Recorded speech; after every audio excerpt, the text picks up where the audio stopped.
5 hosts, 4 divisions, all battling it out for the Holy GrAHL of the American Hockey League, the Calder Cup. This is the Holy GrAHL Podcast. Here are your hosts, Zack Power, Andrew Rinaldi, Corey Swartz, and Deana Weinheimer.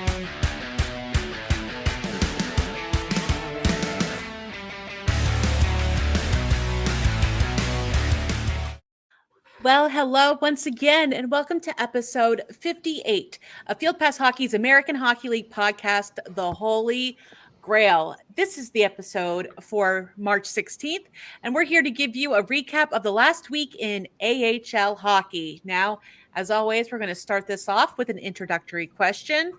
So, guys, you are put in charge of making a brand new item to sell in your Beats team store. What is it? Andrew Rinaldi here on Chicago Wolves and Grand Rapids Griffins beats. Oh, jeez, I'm not really good on merchandising. I would I'm just saying it because I see this over in the corner, and I just got done with game night with friends yesterday. I'd like a board game, some kind of like AHL theme, like board game that I can play along with my friends, and then I'm playing really well and having a good time, and I draw a card that my star player gets called up, and then I'm ruined. Something fun like that.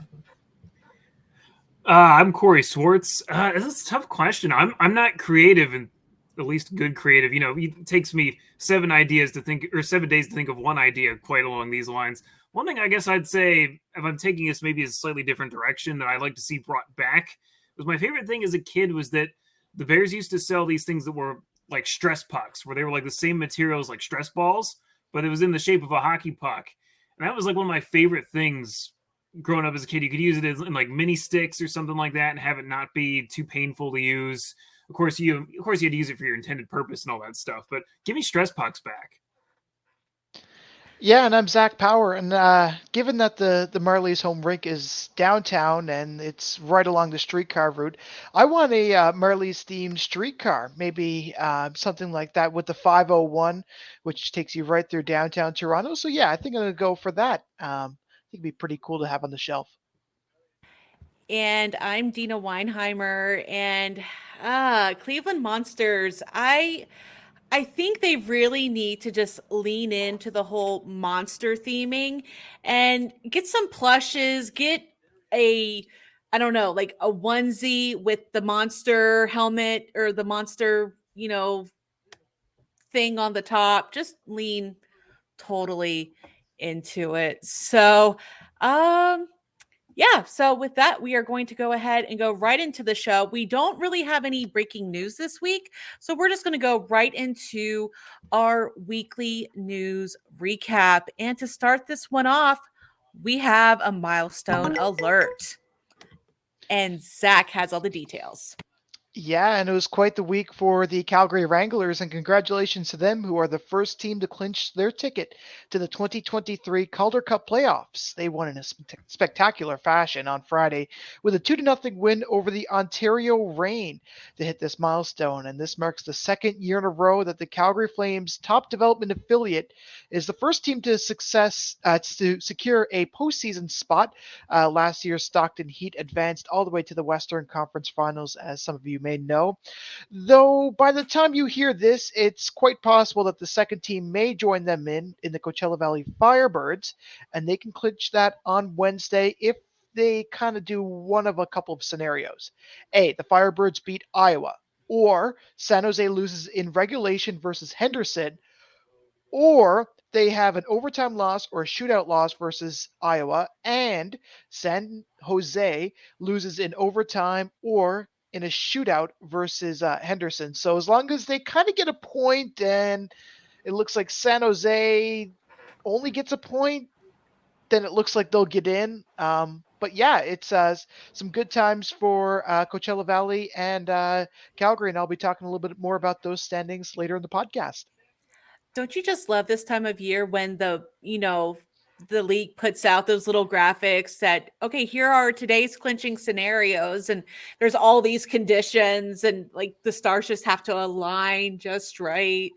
It's mind numbing towards the end, but whenever it first starts out, it's kind of fun to watch. But before we talk about playoffs and all that kind of thing, we do need to go back in time just a little bit and talk about some AHL trade deadline acquisitions. Now, the Utica Comets / New Jersey Devils, of course, their NHL affiliate, were busy heading up to the AHL trade deadline, which was this past Friday. So first, they traded forward Jack Dugan to Carolina for Zach Hayes.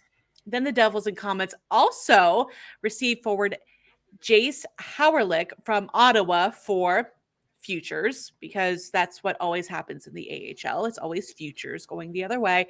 And then finally, they traded defenseman Dylan Blue Juice to Belleville for futures again. But what's really important to note, if you are a New Jersey Devils fan, is that even though Hayes and Howerlick are both on NHL deals, because this happened after the NHL trade deadline, but before the AHL trade deadline, that means they are ineligible to be called up by New Jersey, so they can only play with Utica. Also, some more news coming out of the Pacific Division. On Monday, Tucson Roadrunners forward Boko Imama was suspended for 1 game as a consequence of his action in a game versus Milwaukee on March the 11th. Imama was assessed an instigator penalty within the final 5 minutes of the third period. Can you believe that he was fighting? Resulting in an automatic 1-game suspension under the AHL provisions rule 46.21. He will miss Tucson's game on Friday versus Calgary. Yeah, and going along with some of that with news, the Philadelphia Flyers announced last week that they fired their general manager, Chuck Fletcher, which is obviously an organizational top-down kind of post-trade deadline surprise by Philadelphia here, and a kind of a full admission that what they're doing is not working. And it'll remain to be seen how that impacts their system at this point, because, they've obviously had a dire, a very bad season up top here. They recently kind of, started shifting their focus towards the Lehigh Valley Phantoms, at least for the remainder of this season. So it remains to be seen how it'll impact the Phantoms going forward. It seems like, it's kind of a now or never kind of season for Lehigh Valley before potential major changes could be on the horizon. From what I've seen, just across social media, you don't know what's true and what's just, people talking type of thing, but it seems like there could be many more changes, so it should be a wild ride in Philadelphia over the summer, and I'm here for the chaos that will ensue. I'm glad you mentioned that about it kind of being a now or never, because we truly don't know. Sometimes whenever new GMs come in, we don't see a lot of changes in terms of the prospects and the true depth / bubble guys. There's just a lot of front end changes. And then there's times where the entire system is just blown up from the ground up. So this is going to be a pretty anxious last few weeks of the regular season for Lehigh Valley and their fans, I'm sure. But this summer, they're going to be the organization to watch. 100%. And the other thing I did neglect to mention earlier is that, the assistant general manager, Danny Briere, the former Flyer, is now filling in. He has the interim tag attached to him for the rest of the season. So it remains to be seen. I honestly think that, there's a lot of interest in him just from the fan perspective. Obviously, anytime you get a recent former player in that position, as Danny is, Mr. Playoffs himself type of thing, that's a guy that you can trust, a guy you can really get behind. And, he seems ideally suited for this kind of position here. So it'll be really interesting to see. I've heard, rumors, many more changes, up and down, above and below type of thing. And it remains to be seen, how many guys may get traded, may get promoted, may get shifted around. For the Phantoms, although they haven't had a stellar season by any, partially the Flyers are to blame for that too, that they're only having an average season. But, a lot of it could just get blown up, so to speak, over the course of the summer. So it'll be really interesting to see where the Flyers, and not only them, but the Phantoms, of course, by association, will land as a result of this. So stay tuned. There's going to be much more. Well, to keep an eye on that. Someone to keep an eye on in the Canucks organization, Phil DiGiuseppe has been signed by the Canucks organization this week. The 2-year deal will see him get $500,000 if he plays in the AHL, $750,000 if he plays in the NHL. And we also do have some more milestones. There we go. With an assist on Saturday, Seth Griffith has joined an elite club in the AHL, scoring his 500th career AHL point. He is now the 100th player to do so, and he's playing for the Bakersfield Condors. Yeah, and speaking of the Phantoms, we're going to go right back over there for another milestone that the Phantoms celebrated their 1,000th regular season win in franchise history, with Ronnie Adder netting the overtime winner for the club's win on Saturday night. So they've hit a milestone. I believe, if you guys may have to correct me if I'm wrong on this one, but I believe that accounts their time as not just Lehigh Valley, but Philadelphia, as well as that brief stint up in Adirondack there as well. So the Phantom's been around for a long time. I mean, that's, only a third of the wins that the Hershey Bears have, of course, hitting 3,000 last season. So, they got some space to go here a little bit, but, a great milestone nonetheless. Yeah, no beat bias there. Linus Anderson has set a new franchise record as a rookie for the Abbotsford Canucks. The Canucks centerman has scored 19 goals and 23 assists so far this year, which is good for the franchise record, having him scoring 42 points. And our final milestone alert, the Toronto Marlies had announced that Logan Shaw has celebrated 600 career professional hockey games played.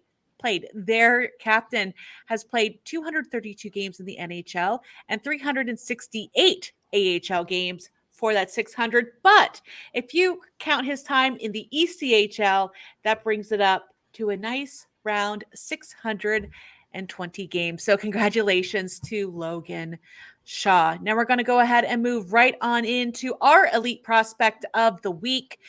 Now, many thanks once again to our partner, Elite Prospects, the world's leading hockey resource for league, team, and player data. You can check them out at eliteprospects.com. Now, each week here at the Holy GrAHL, we award the AHL Elite Prospect of the Week, whether it's their on-ice play, some type of achievement or milestone, or something completely different that made them stand out.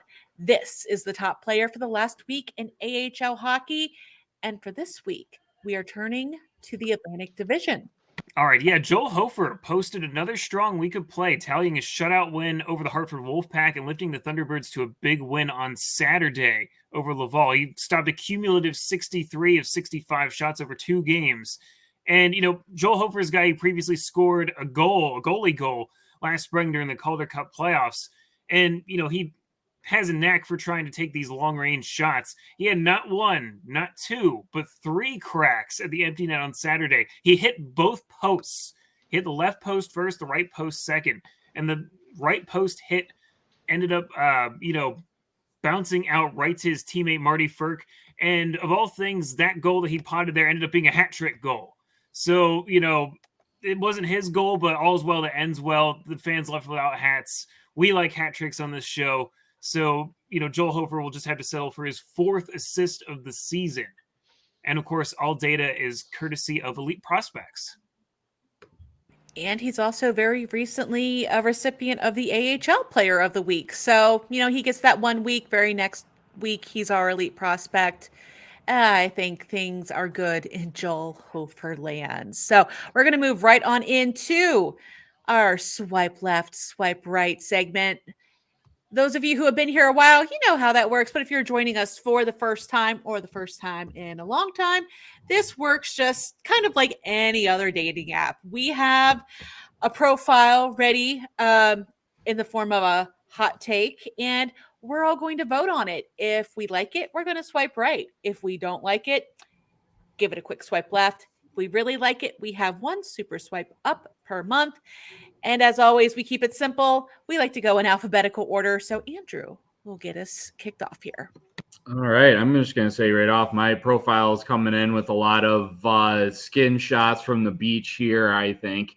We got about a month left in the season, and I don't know about you guys, but I think I'm already ready to call the MVP race here. I mean, I know we see a lot of familiar names at the top of the points list, and Michael Carcone and, of course, TJ Tynan. But let me just read you off some of the categories that Dustin Wolf is currently leading the entire AHL in. Are you ready for this? Wins with 35, shutouts with 5, goals against average, save percentage, games played, minutes played, and shots faced. He won goaltender of the year last year and is even better this year. I don't think that it's any coincidence to see Calgary at the top of the standings yet again. I know they were Stockton last year, but come on. And Dustin Wolf has been just an absolute workhorse for this team. He's put pitch shutouts in big games. The last one recently just to clinch a playoff spot for his team. I've been pumping the Wranglers tires all season long, and this is a big part of the reason I think he's been the best player in the league this year, and I think he deserves the MVP. Super swipe, no doubt about it. I think that I can't think of anybody outside of the Pacific Division that I would particularly like, but I'll speak to the Pacific Division. I don't think that there's a better goaltender out there than Dustin Wolf right now in the Pacific Division, especially in the league. I don't think that there's a better player out there in the Pacific Division out there, never mind the league. And you know what? The stats show it, and I think that he's brought Calgary into a lot of games. And you know what? Sometimes they're games that you necessarily don't deserve to be in, right? And Calgary plays really good. I'll give them that. But when you get into playoff time, you need a goaltender or that one guy who can lift you up when you need it the most. And this is the guy. And this is why I think Calgary is going to go long. It's because of him. And I'm going to super swipe on that. I mean, I think the saves say a lot because if you just sometimes when you look at, the shootouts, or not the shootouts, but the shutouts and the number of wins that a goaltender has, sometimes you can just say, well, of course, their defense or their offense played out of their minds all season long. But you look at the number of saves that Dustin Wolf has had.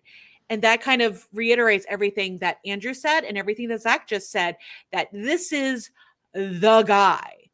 Other than maybe Joel Hofer and Askarov, I don't think there's two other pretty much full season goaltenders in the AHL that I would rather have backstopping me as I go into and play in the Calder Cup playoffs. So, yeah, right swipe, easy.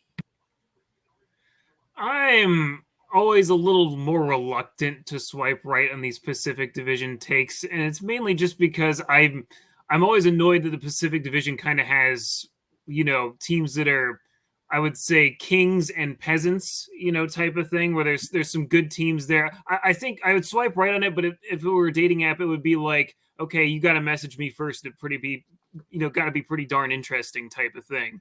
It's like it's one of those situations where like the numbers look good. The numbers are really, really good. And like, I'm not trying to take away anything from his, because it's a great season. It's got the numbers behind it. That's why I'm swiping right on it. But it's one of those things where I feel like, if you're Calgary and you have you have such a good team that they have there, and you get, sometimes some games where maybe you get to pad the stats a little bit more than, other divisions do. And I always kind of, I'm looking at it from an Atlantic Division perspective where every team is at least decently competitive, can give you a hard time every so often. Not all divisions are created equally, and it's one of those. The Pacific Division really reminds me of some of the old school AHL divisions where like you had some teams where it was like we're going to go and we're going to get 2 points and pad our stats type of nights type of thing. And I think that maybe plays a little bit of a factor in there. Again, not taking away anything. That's just my perspective. I'm still swiping right on it. So that's just kind of my measured approach to it in that respect. And I think you make a really good point there too, Corey. Calgary has only played 3 games outside of the Pacific Division, and that was 2 wins and a loss in the Central. So yeah, it kind of does say a lot. And I guess it's really an unfair measuring stick when you have someone like Askarov, who might have had a chance to kind of see a lot more of the league because Milwaukee plays multiple games from multiple divisions. So it's a good point nonetheless. Yeah, and that's, kind of where, my thinking kind of is just a little bit different. Like, I always think of the Atlantic where, you kind of have your like hot teams where you play, your 12 game sets with your, Wilkes-Barres, Lehigh Valleys, or if you're Springfield, you're playing Hartford and Providence and Bridgeport a lot of times. And it's one of those things, obviously we get some of that familiarity, but you also have a good chunkier schedule is just those games with North Division. We got some teams that play even Central Division teams too. So it's, the variety, and it's just the way the league is right now. It's not the NHL where you are guaranteed to play every team 2 times, sacrificing games like, Philly, Pittsburgh having a longer playoff or regular season series as a result. So just, kind of my line of thinking, like I said, not to take away from him by any stretch. I just want to make that clear for sure. So for mine, I am going along with the theme of dating apps. I'm trying to not be that girl that her entire personality is revolving around how much she can drink and that she orders a pitcher of margaritas for the table. I've seen that way too many times and it drives me up a wall. That being said, my take is a little bit basic, but I like to say a little bit spicy as well. I don't like it that the AHL is doing the jersey flip from going from whites at home to start the season to darks at home for the second half of the season. I think they have a good thing going with some different variety compared to the NHL where it's, darks at home all season long. I like the whites. I think it's, you have enough opportunities. And at least I'm saying this from watching the Bears where, every once in a while you get to see the dark jerseys. They have an alternate jersey too. I just don't like playing this musical chairs with your jerseys where it's like, okay, I have the white jersey or I have the dark jersey. Obviously I play in an adult league. We have a light jersey. We have a dark jersey. Any given day, the other team might show up with their darks only and you have to wear your light jerseys type of thing. So, but for the AHL, like I love the lights at home. I think it's a great contrast to the NHL. I'd like them to keep it that way. I think it's just more unique. And I say that as an old school person who, when I got into the AHL was like that. So I'm, waving my cane angrily and saying, get off my lawn. So that's just kind of my 2 cents on that for today. You guys are that fancy beer league team. We just have one jersey, and if the other team shows up with the same color, we just flip it inside out, and that's our away jersey, I guess. As for this take, I guess I'm the kind of girl that just likes to get hammered on margaritas because I like the flip at the All-Star break.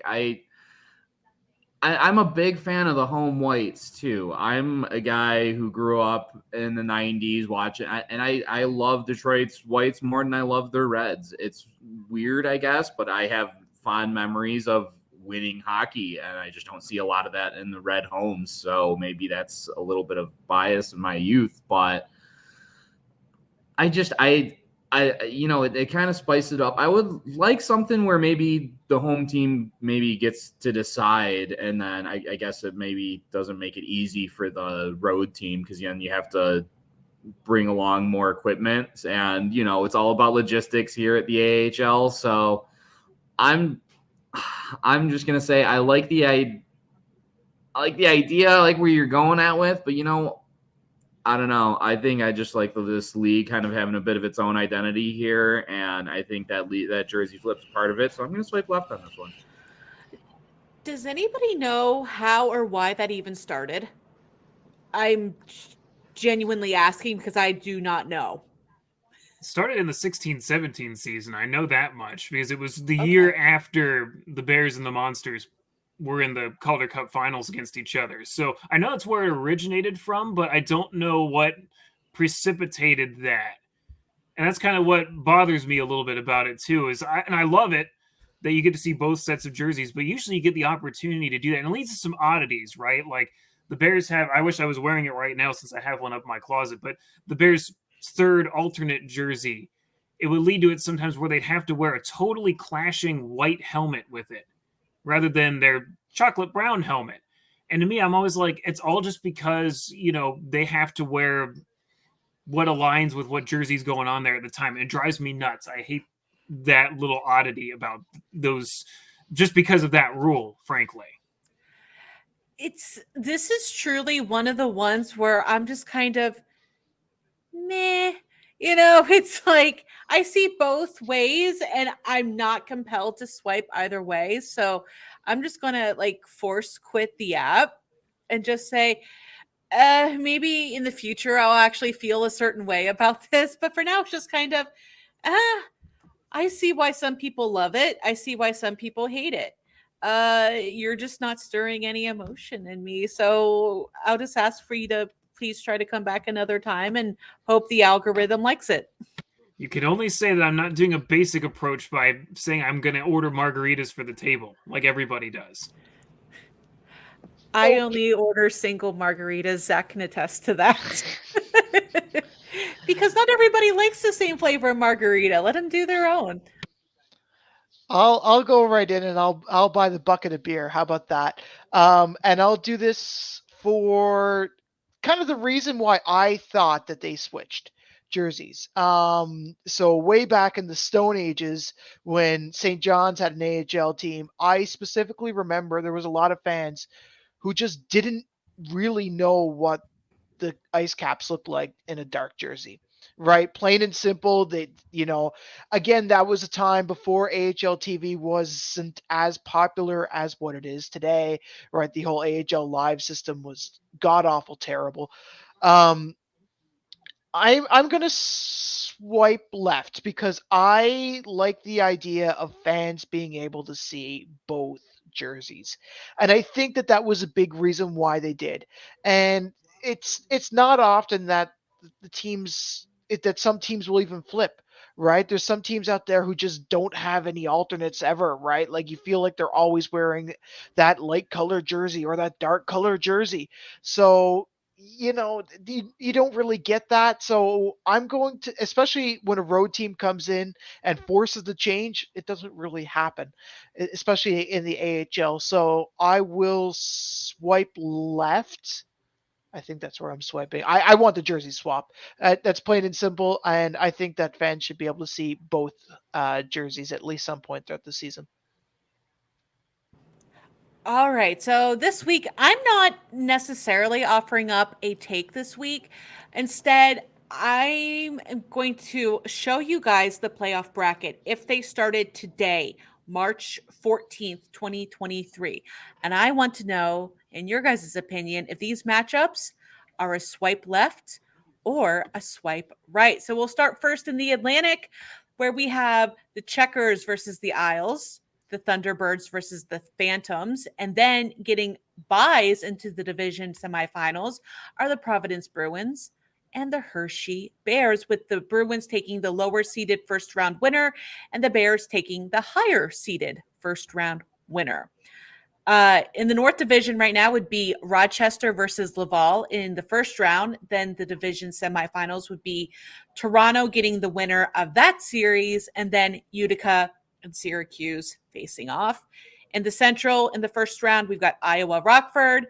In the division semifinals, Texas plays the winner of that. Then Milwaukee, Manitoba playing in the division semifinals. And buckle in for this one. Pacific Division.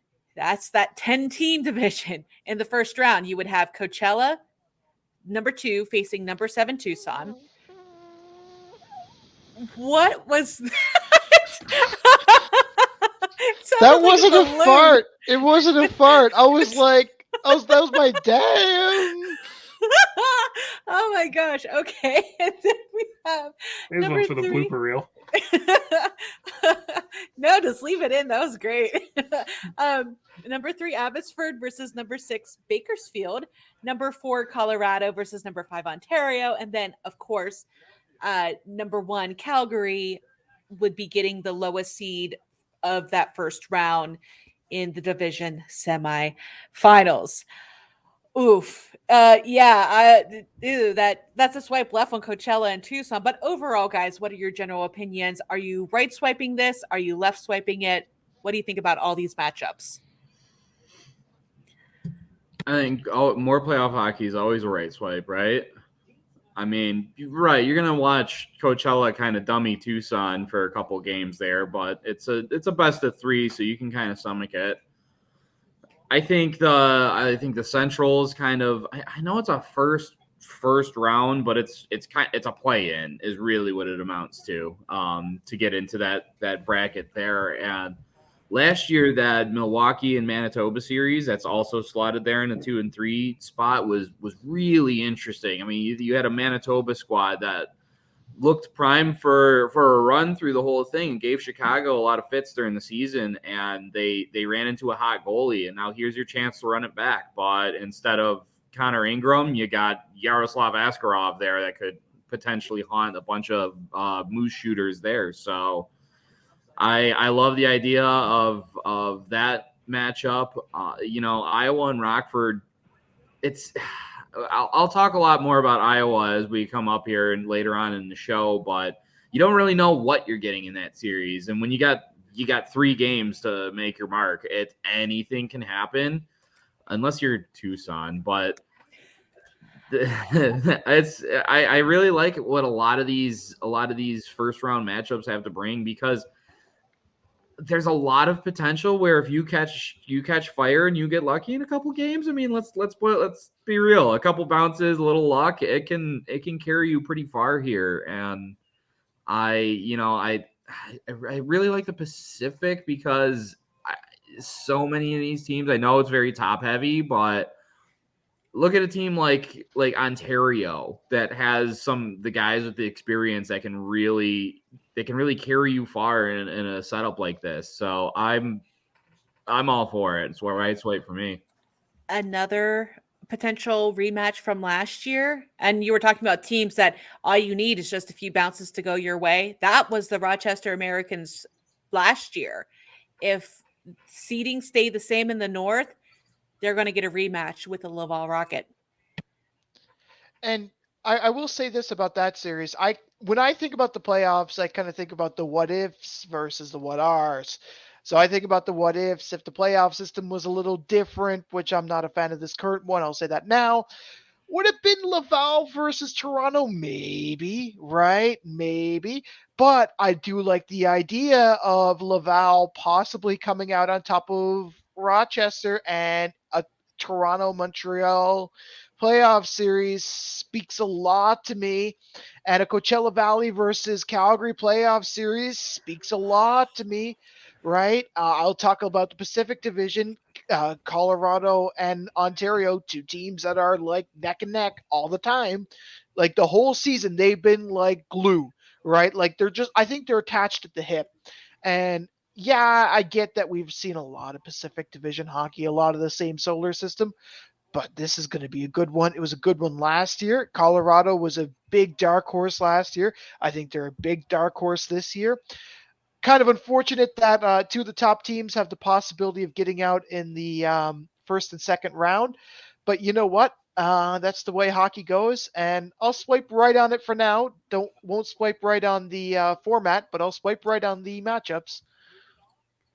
Yeah, I think we have some good matchups over in the Atlantic Division as well. I think that's kind of the gift that this format kind of gives. And I'll always kind of say to the point, Zach said, I don't love the format that, a great matchup, I think on paper, like Lehigh Valley and Springfield would be, that only gets 3 games. It'd be one where it's like 5 at least. Like that's going to be a very tight matchup just based on their current trajectories, of course. Of course, we're looking at it if it started today anyhow. Both of those teams are on hot streaks. Both teams have really good goaltenders between Joel Hofer and, provided that Philadelphia would let them have them, Sam Ersson would be, you kind of 1-2 combo punch of goaltenders there that would kind of keep the scoring low, I'd imagine. But, just potential for some good chaos. I mean, Charlotte and Bridgeport, I would probably weigh more in Charlotte's favor just based on their overall consistency this season. But, and then either one of those 2 teams, I believe that, Charlotte wins, they'd play Hershey. And if, whoever Springfield, Lehigh Valley would play Providence, those are 2 good, really good matchups there as well. So I think you kind of win out by having a little bit of more quality hockey there. I like that matchup with Springfield. That's kind of the highlight for me. To me, the Pacific just looks like chaos personified there a little bit, just with all the play-in rounds, just because that division's so big.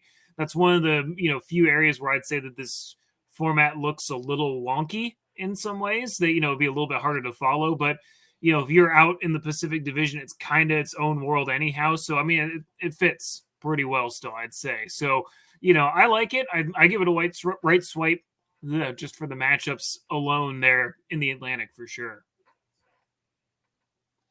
Yeah, it'll be an interesting one for sure, and I'm sure we'll have lots of coverage on that on the website, on the app, wherever you get your favorite Field Pass hockey news. Speaking of some other news, recently the NHL rather was kind of pondering the idea of expanding a little bit. The rumor, the Twitterverse has kind of been a little heated about it, I'm sure. You know what? If I'm the NHL, I'm going to open up my Facebook Messenger, okay? And I'm going to accept the phone call, the Facebook Messenger call from our old buddy Scotty.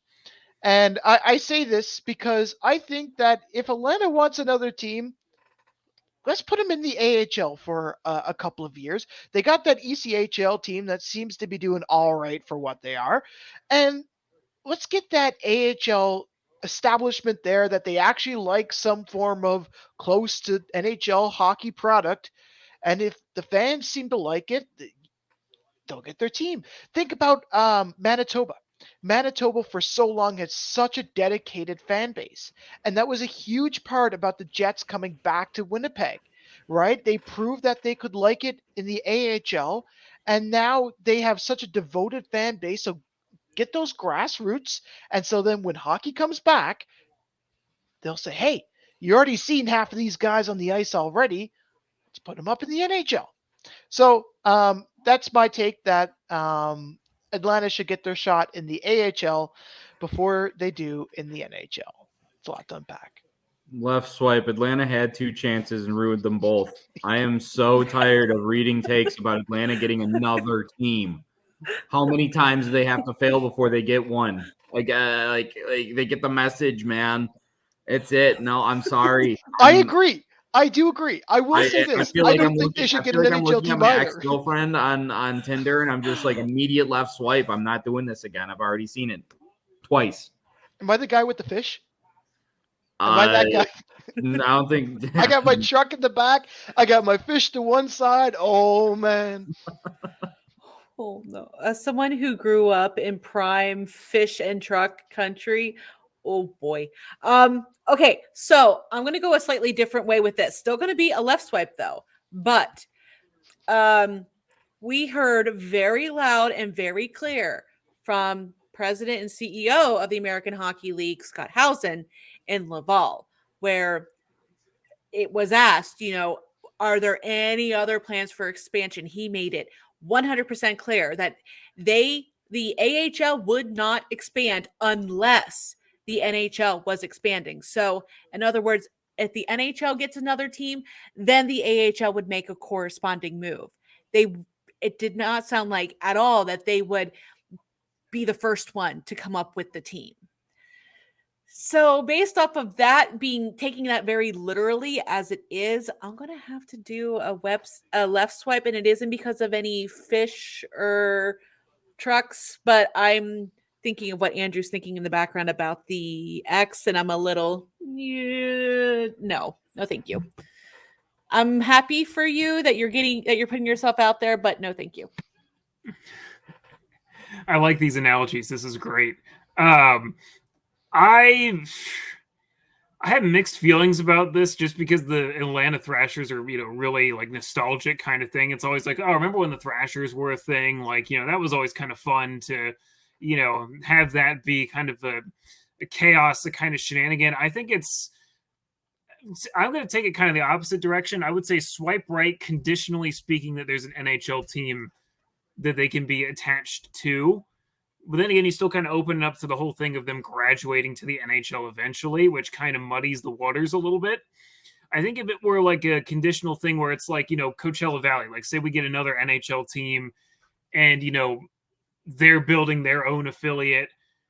Atlanta comes into the league and, you know, maybe plays a season out as an AHL team and makes the leap up. That would be the most logical thing if you're going to do the, you know, the test kind of thing for it. So, I mean, that would be the route for it. I'm saying if it's going to happen, that's the route that it would take. It's a crazy shenanigan type of thing.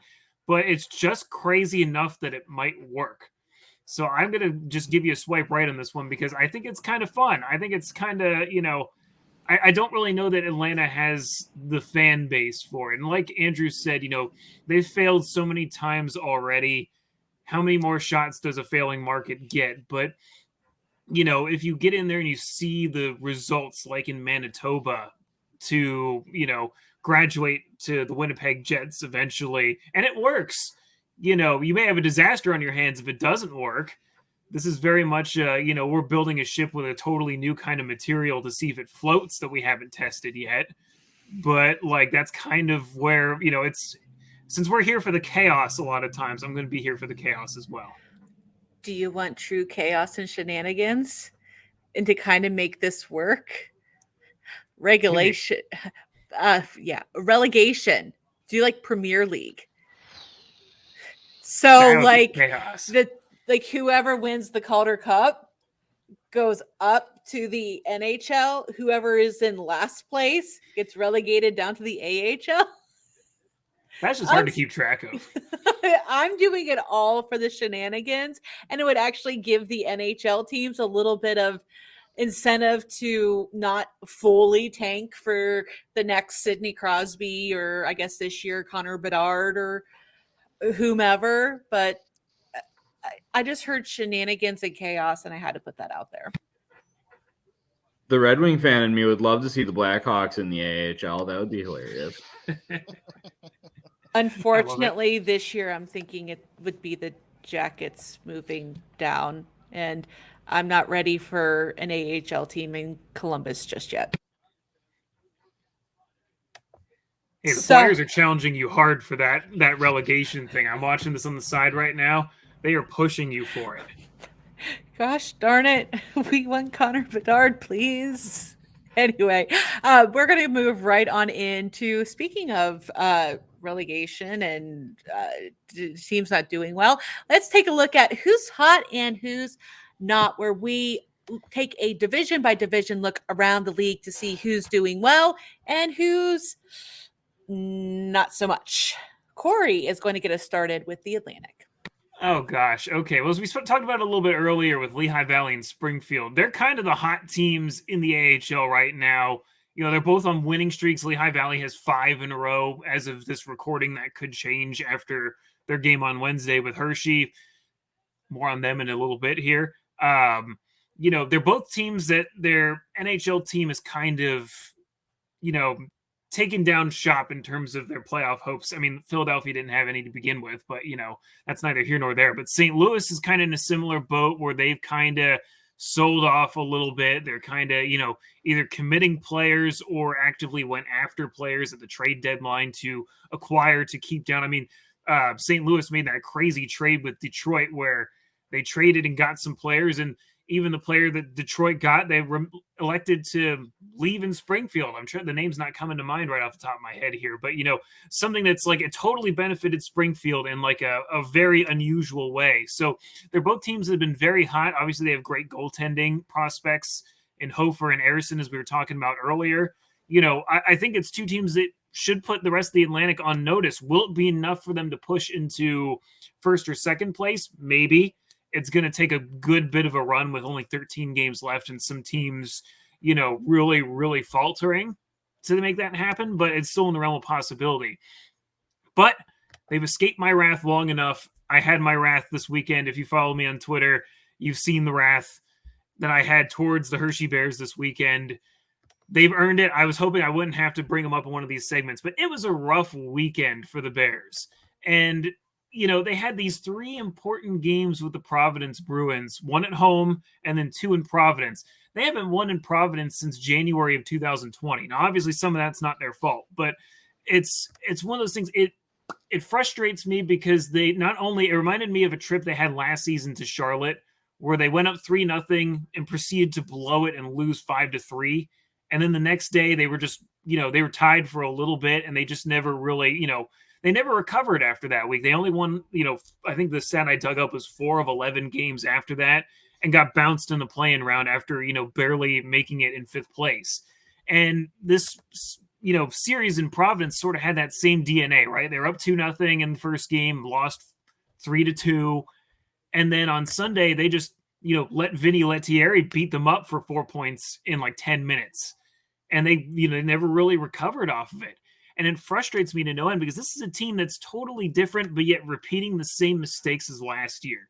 And it frustrates me knowing their power play, scores just enough to look okay on paper, but it's not. They've struggled. It's frustrating. They either don't win the faceoff, somehow they're always chasing the puck at the start of a power play, and it hasn't worked. And they kind of keep rolling with it. And there's a lot of times where it's like, how often will you, beat your head against the wall before it changes? I'm looking forward to, hopefully, if they can get Sam Annis back from his core muscle surgery. He recently shed the non-contact jersey. He's kind of an X factor that can change up, a lot of different elements of this team that have struggled. But I say this all out of a place of love, honestly, too, because this team is really good. They have a potential to go really far. So it's like me, admonishing my hypothetical child for, I just want them to get better. I don't want to, be tearing them down. I want to build them up again. So it's very hard and frustrating to watch as a fan, but there's still 15 games left in the season for them to try to change things before the playoffs. So that's my Hershey Bears rant for this segment for sure. I heard a lot of, I love you, but I don't like you right now in that rant. That's how it was. It was one of those ones where you could see it coming. I was talking with a close buddy of mine that was watching the game on Saturday. We both said the same thing. We're like, they're up 2-0, but it feels like it's just on the verge of changing. And sure enough, it changed, and they never recovered from it. And I don't know if it was the time loss, the spring four, you're losing an hour of sleep that caused them not to show up on time on Sunday. That's a brutal scheduling, by the way. They played Saturday afternoon, lost an hour of sleep, and then came back and played a 3:00 game the next day. Oh, no, that's brutal. Yeah, so that was that. I wasn't surprised in that. I was just hoping I'd be wrong, honestly. So it's one of those ones where I love you, I want the best for you, but we got to start working on this, and we got to start figuring it out now. All right, so moving to the North Division, for me, there was a toss-up. There were several players or different things in the North Division that I could consider hot for the past week, but I'm going to give it to Toronto's Pontus Holmberg, who has points in 6 consecutive games, 5 goals, 2 assists, of course, for 7 points. Now, he is in his first full season in North America. He had been playing in the Swedish Hockey League since basically full time since 2018, 2019. And there's been a lot of talk, he's a super offensively skilled player, but his hockey sense is great, can really set up the play, but needs to improve on his shooting ability. Well, this season is kind of proving that he has been working on it, because basically he's almost neck and neck for his goals and his assists. So right now, through 25 games with the Marlies, he's at 7 goals and 8 assists. In his 37 games with the Maple Leafs, he's got 5 goals and 8 assists. So looks like he's definitely looking at shooting instead of passing more. So great job, Pontus. You get my hot for the week. And for not, now I hate to pick on officials. I really do. I recognize they have a terribly complicated and hard and very thankless job, but I need to pick on them here. Andrew, I'm sorry to relive this game, but Saturday night was a terrible night to be an official in Grand Rapids. Now, I'm going to play you a clip. You can see exactly what happened and how the Griffins tried to draw some energy from this. But luckily for Cleveland, Jack Greaves was ready. From that left circle, high and wide, came out to center. The linesman runs a pick, creates a breakaway. The Griffins in. What a save by Greaves! That linesman should be thanking Jet Greaves right now, because it was a straight-up pick at center with the linesman taking out the Cleveland defender en route to that breakaway for the Griffins that was stymied by Greaves, thank goodness. Would be a horrible way to impact the game this late. Now here's Les Bronze dancing towards the net. He falls, and Greaves makes a jumping save at the edge of the crease. as he makes another stop on a shot from the left point. It's loose in front. Lesbrot stopped off the left pad by Greaves. Wrap around attempt. The Jets got it. Touch this one out of the reach of McIsaac. 25 seconds left from the third. Tied at 2. Behind the net, a shot in front. What a look for Whalen, and it just fell off the toe of his stick. Then the referee checks a shot in the corner, and he's rightfully upset. Who wouldn't be? Big hit for Sweezy. Chance for the Griffin. Shine fires at Greaves. A huge save. With 11 seconds left, Greaves shows up again. Jet has achieved liftoff tonight, folks. Yeah, so if you did not watch that on YouTube, I mean, Tony Brown with the call, he does a great job with the call. Jet has achieved liftoff. Love it. But in that first part of that clip, there was lines. I don't know if it's a linesman or ref, but there was an official kind of standing there at center ice towards the boards, literally set a pick on a Cleveland player. Then a few minutes later, standing there watching a different part of the ice, he's kind of diagonal back from the net. And yeah, didn't get out of the way, didn't pay attention to where he was, and kind of hip checked Roman Ashawn. So rough night to be a goaltender, or not a goaltender, rough night to be an official on Saturday night. That was definitely not.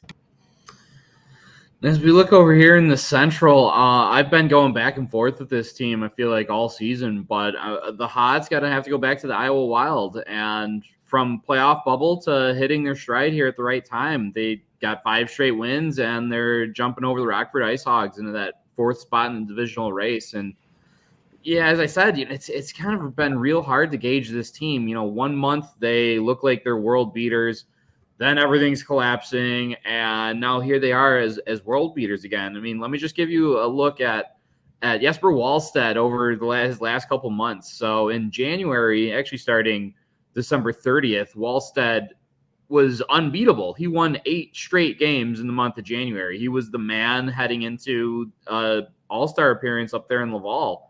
February hits, and he loses 7 straight games, and it's abysmal. It's a nightmare scenario for the Wild. They're on the cusp of possibly in a weird realm, almost getting overtaken by the Chicago Wolves in that 5th spot.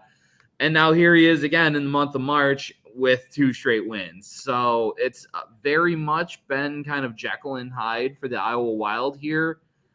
And luckily they've kind of had a bit of a cushion to kind of push those 2 basement teams down beneath them and even jump over Rockford here with their latest hot streaks. So, when they're hot, they're hot. When they're not.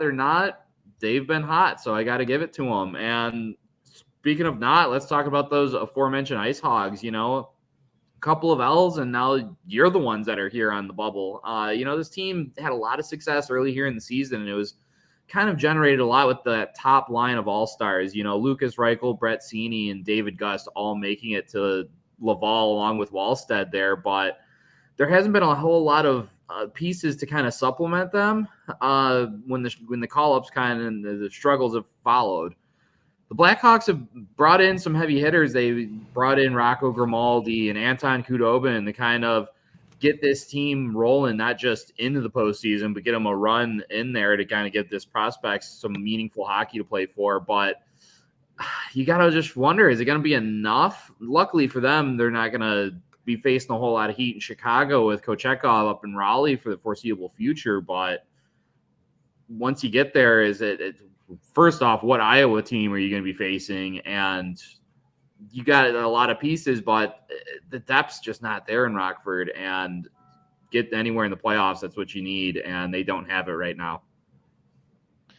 For sure. In the Pacific Division, I don't know if I'm allowed to talk about Wolf again, but I think I'm going to.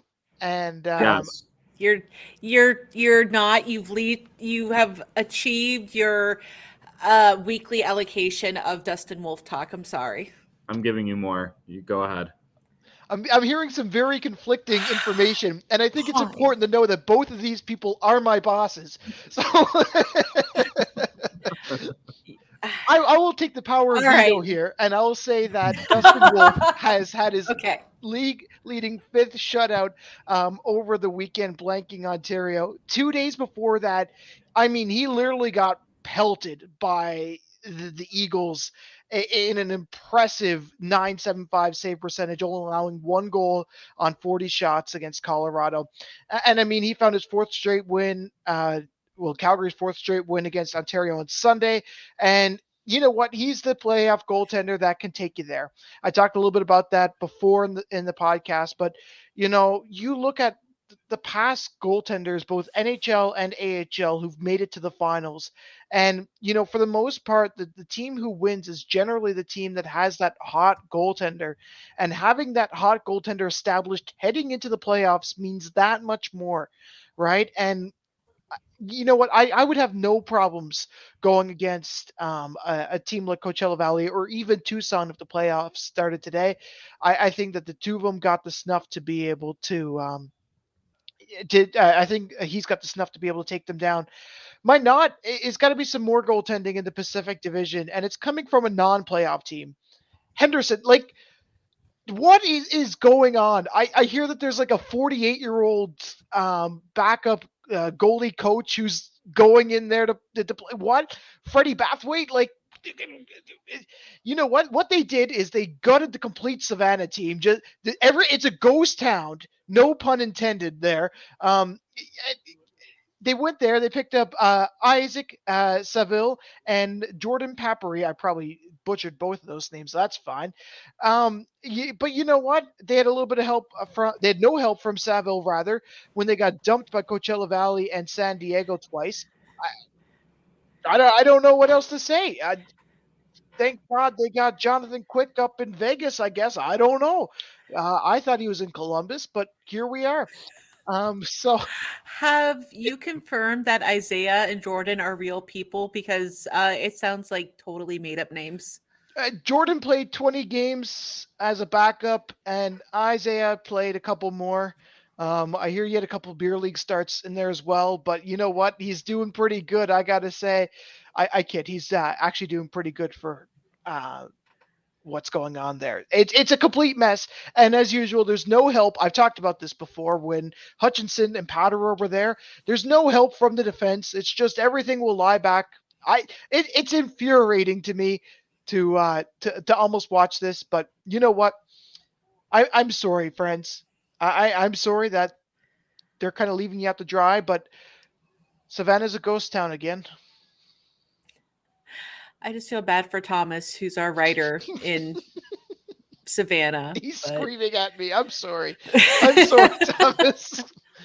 We do heart you, Thomas. And if you're a Henderson fan and are interested in what your ECHL team is doing, please be sure to check out his work. He does an amazing job covering the Savannah Ghost Pirates. And he talks about them too, about their up and comings, and he's kind of boasted about them. I know we have like this little chat. He's boasted about them so much and how much they deserve that opportunity, and rightfully so. They're putting up some pretty solid numbers in Savannah. It's just maybe not the right time. Nope.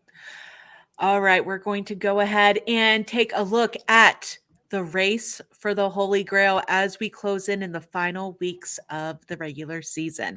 Once again, Corey's going to lead us off with the Atlantic.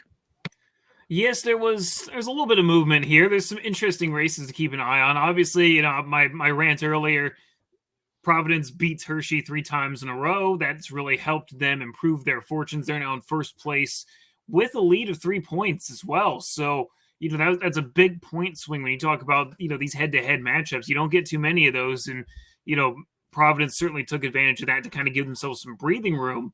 Hershey's still in second place, but, you know, now you're kind of looking at Charlotte. They're only 3 points behind that second spot there. And, you know, although Hershey has some games in hand, if they kind of keep trending in these directions here, you know, you could possibly see some upheaval for maybe one of those top 2 spots. The all-important playoff bye in that division, you know, could suddenly be up for grabs. And I wouldn't even count out a team like, you know, Lehigh Valley or Springfield. I mean, I know by the time this podcast goes live, one of those matchups with Lehigh Valley and Hershey will be completed. They have a number of games against each other still down the stretch. So although Lehigh Valley's kind of back there, 68 points to Hershey 74, some of these point swings towards the end of the season could really come in handy for them. And obviously Springfield, they're hot. They're tied with Lehigh Valley for, the 4th and 5th spot, I believe. They're kind of duking it out for positioning there. It should be pretty good hockey to watch down the stretch with everybody kind of playing each other, especially into the late April kind of stages. I would only say it's, when you're hot, and when you're not, you're not. I mean, the bottom 3 teams are kind of fading out into the not category. I mean, Bridgeport's got a pretty good grip on that 6th and final playoff spot. Hartford and Wilkes-Barre struggled so mightily that, it's hard to see them coming back unless something miraculous happens. I mean, Hartford's lost 4 in a row. Wilkes-Barre has only won 2 in their last 10. It's just some teams that are kind of stuck in the mud. And at this point in the season, you're really starting to see those teams they're starting kind of fade. What was a close battle for so long that we talked about for that car wreck for a while, some cars are finally realizing their engines don't work anymore. So it's starting to sort itself out just a little bit there. So before I fully dive into the North Division standings, I have a little bit of a stat for you here. Okay.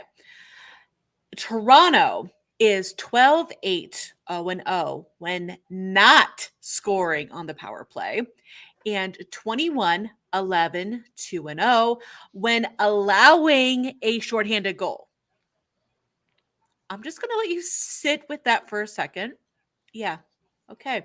But despite all that, Toronto is still leading the North Division and basically have all season.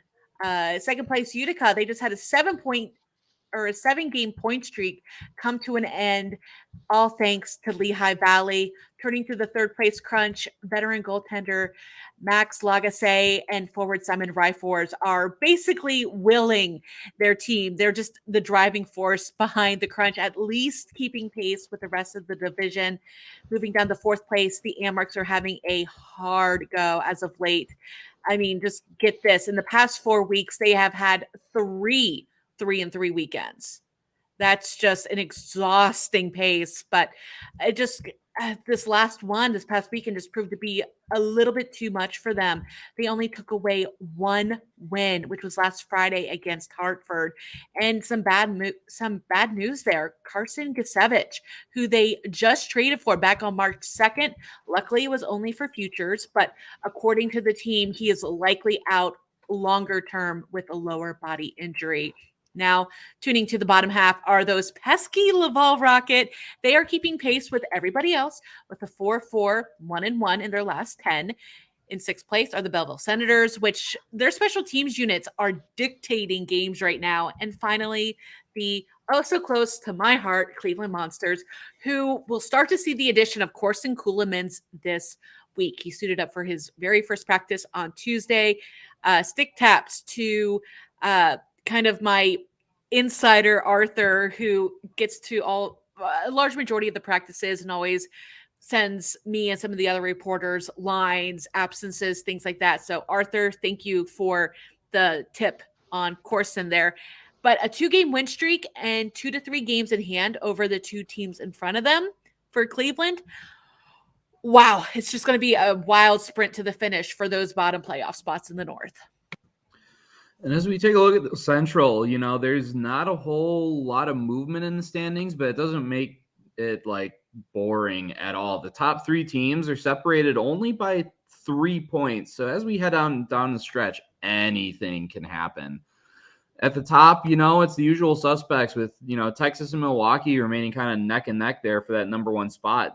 Just 1 point separating those 2 clubs. And Manitoba, who was hot last week, they've kind of cooled off a bit with 3 straight losses, but still just 2 points back of those Admirals. And again, all you need is a hot weekend and anything can really change up there at the top of the division. I mentioned before Iowa's heater and they jumping off Rockford's less than stellar play as of late, and that kind of rounds out our playoff teams and our usual suspects in the basement in Chicago and Grand Rapids. And while they've been picking it up lately, they need some help in front of them that they're just really not getting. I mean, Chicago is hoping to pounce on Iowa, and then the Wild decided to flip on that switch there and jump over the Ice Hogs.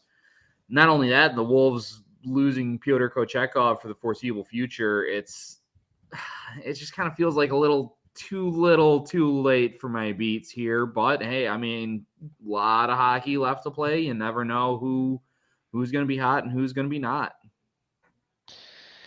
All right, let's play a little game of guess who in the Pacific Division. All right, like let's pull out the full board game. All right, I've won 5 straight games heading into this week. I have the second most shots on goal in the league. I have a 40, 14, and 2 record against my division, and I have the best goalie in the league. I've also clinched a playoff spot. If you chose Calgary, you did pretty good. Now, Coachella Valley would have been a pretty good guess, too. They're 5 games and 5 points back of Calgary, good for second place. If you guess the third place Canucks, I respect it. They've gotten points in their last 3 games, but it couldn't have been the fourth place Eagles, right? They've lost their 7 of their last 10, or Ontario, who's lost 8 in a row. Bakersfield might have been a fit for a little bit, but they're in 6th place, really. And it couldn't have been Tucson. They're in 7th, and they don't have their star Boko. I mean, we all know how good he is. If you chose San Jose, you've clearly never watched them on the road. They're in 8th place. And now, if your character had a doghouse, I'd keep those for when I talk about Henderson and San Diego, because that's where they've been all league, all the time, and I will leave it at that. Zack. Doghouse. Okay. Anyway, we're just going to move right on in. These guys never fail to make me laugh. We're just going to move right on into our picks for Game of the Week. And we're going to go back to the East Coast and the Atlantic Division. It's a dogfight, I hear. Zack. Well, we do have a couple of games to keep an eye on between some of those teams we were just talking about. Springfield and Providence are duking it out on Saturday. I think that's a game to watch just because it's a good measuring stick for Springfield and an important test for Providence to kind of see where they're at. Obviously, Providence has gotten some players back. Vinny Lettieri, my fantasy team is loving it. The 5 points is about the only spot of me that's loving Vinny Lettieri scoring 5 points against the Bears. But the Bruins have been dealing with a lot of changes, a lot of different elements here are at play, where Springfield's kind of heating up, so it should be a good clash. And Friday, Lehigh Valley and Hershey, again, it's kind of the same situation. Lehigh Valley's kind of coming into their own. Hershey, you're kind of wondering if they're for real, or it's a good measuring stick. Second game in a row between those two teams after Wednesday's game. I'm going to be there for that game. So, it's teams that are looking to pick up some key points and stay in their divisional races. So that's one game I would tell you guys to keep an eye on as well. 2 similar scripts, but 2 very important games nonetheless. So in the North Division, you remember how just a few minutes ago I said that this is going to be a sprint to the finish for the North? Well, I've got 2 games for you here. And that is because the 2 last place teams in the North, Belleville and Cleveland, are going to be facing off on back-to-back games, 7 p.m. Saturday, 3 p.m. Sunday. Now, obviously, these are must-win games. But, I didn't actually give a hot take earlier, and I'm going to renege on that and give one to you now. My hot take is if somebody sweeps this weekend out of those 2 teams, they're the ones to get the last playoff spot in the North. Am I allowed to swipe on it or not? I don't know. Sure. Only if you swipe right. Otherwise, just exit out of it and move on. Okay, so I'm going to go to my game of the week then. Sure. I'm going to go with the Saturday-Sunday series. We got Manitoba going into Chicago to take on the Wolves. And, it was pretty well documented, but there were some sparks the last time that these 2 faced off, including 44 minutes of penalties from one particularly feisty goaltender. And while PK will probably be with the Hurricanes this weekend, I don't think the heat between these rivals is cooled off any bit. I think it ought to carry over with the Moose kind of looking to rebound from a bit of a stinker this weekend to the Wolves in real desperate need of points in order to sneak into that playoff race. So I think there's going to be a bit of fireworks here in Allstate Arena, and I'm not just talking about the team's introductions. Oh, Dar, have you been feeling lucky? Well, maybe not if you're San Diego. Try being last in the league and going against Iowa in Coachella Valley on St. Patrick's Day. What are you going to do? That's my pick for the week. What's What? I got nothing. I literally I got nothing. literally have nothing. I You saw want me that. to read the free game of the week too? Oh my gosh, Zach, what is this? I saw this night change, and I knew we were in for something. I mean, I didn't really notice the tie change until he came back on camera. I was like, I wondered why he left. Then all of a sudden I see sparkles. I'm like, oh, he's wearing a green sparkly tie. First of all, I didn't know Zach owned sparkly ties. Second of all, I was not prepared for what just happened at all. Corey, take us into the free game of the week. Well, the free game of the week here, it's one that's near and dear to my heart because it is the oldest rivalry in the American Hockey League with the Rochester Americans visiting the Hershey Bears at Giant Center at 7 o'clock p.m. Eastern Standard Time.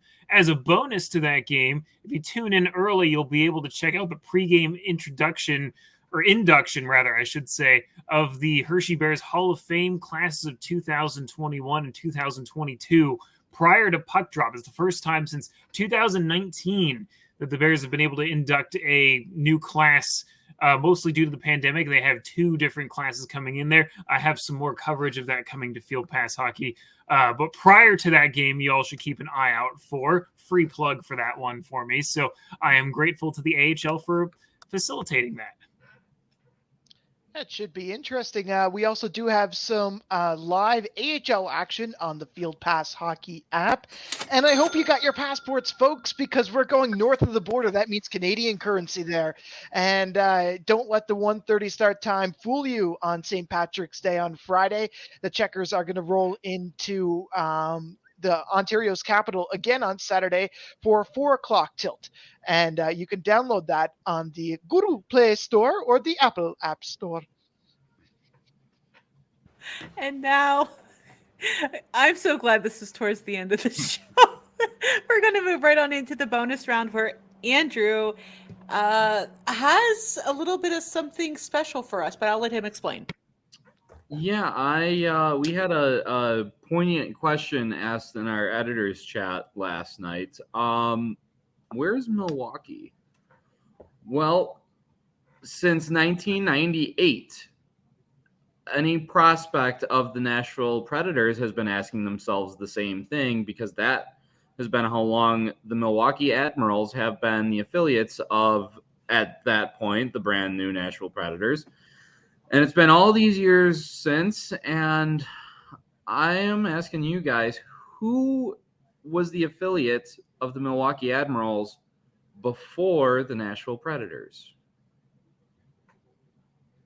Now, this is a little bit of a tricky one because at this time, Milwaukee was a member of the IHL, not the AHL. So it would have been the Holy GrAHL instead of the Holy GrAHL. But the Holy GrAHL, I love it. So it wouldn't have been an NHL team, wouldn't it? It would be, yes.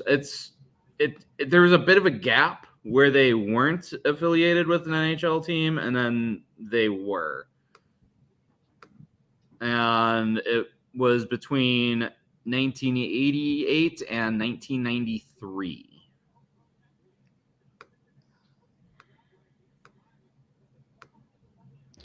And it's okay to throw up a Hail Mary. If no one gets it, I'll have maybe a bit of a... I don't know, Buffalo? I don't know. Okay, we got Buffalo. What did you say, Zach?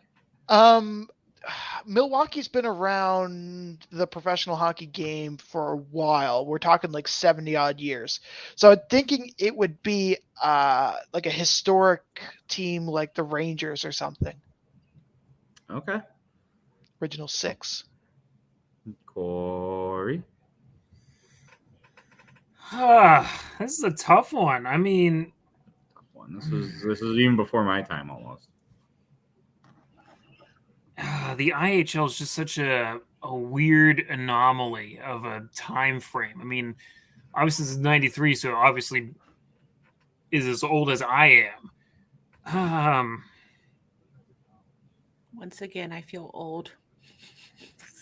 I feel stumped. I don't even know who to guess because, like, wasn't it like true in that era that like some teams were just like, you know, it was almost like the affiliations were just in different brackets of the leagues.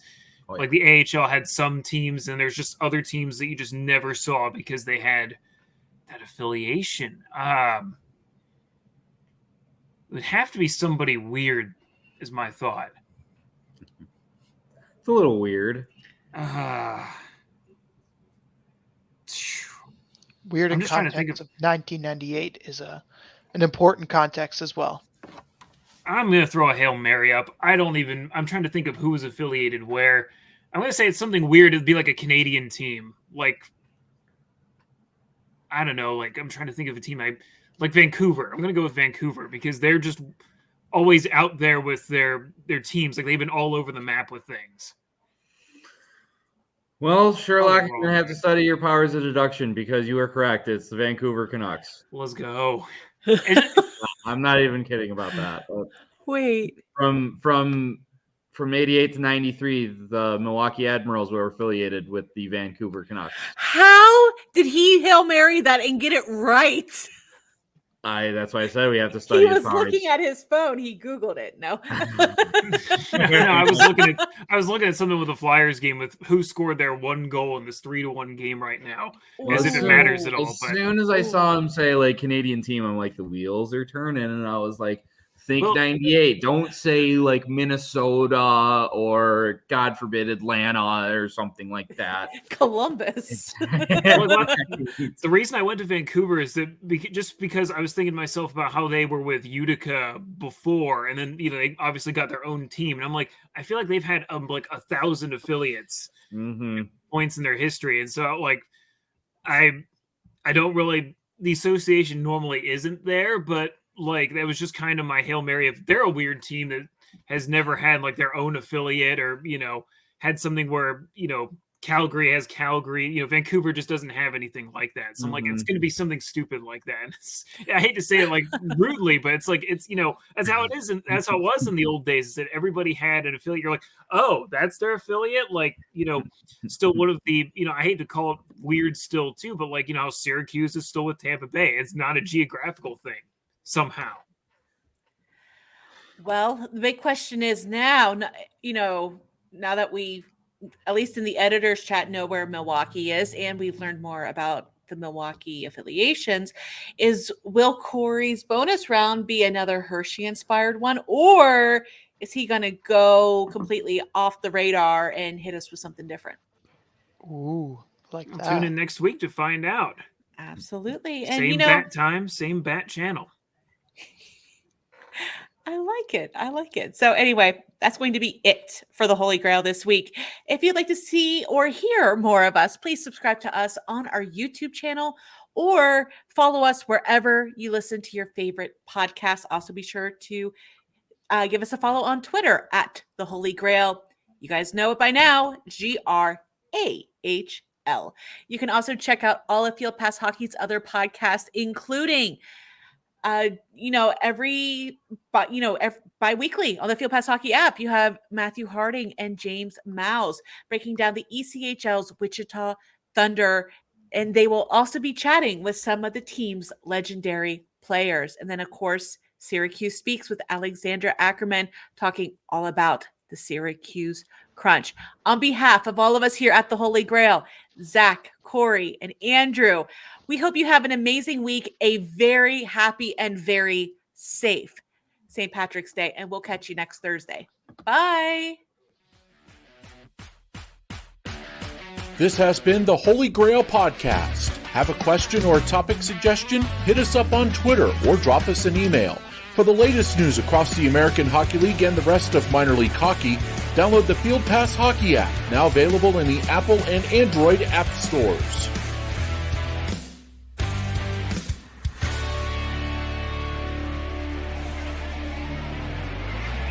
That math doesn't add up. Hold up. Are you? No, it doesn't. No, a very decaffeinated Zack Power wrote that. He has played 232 NHL games. Okay. So that's 580. He needs 20 more. Or yeah, those 20 didn't count.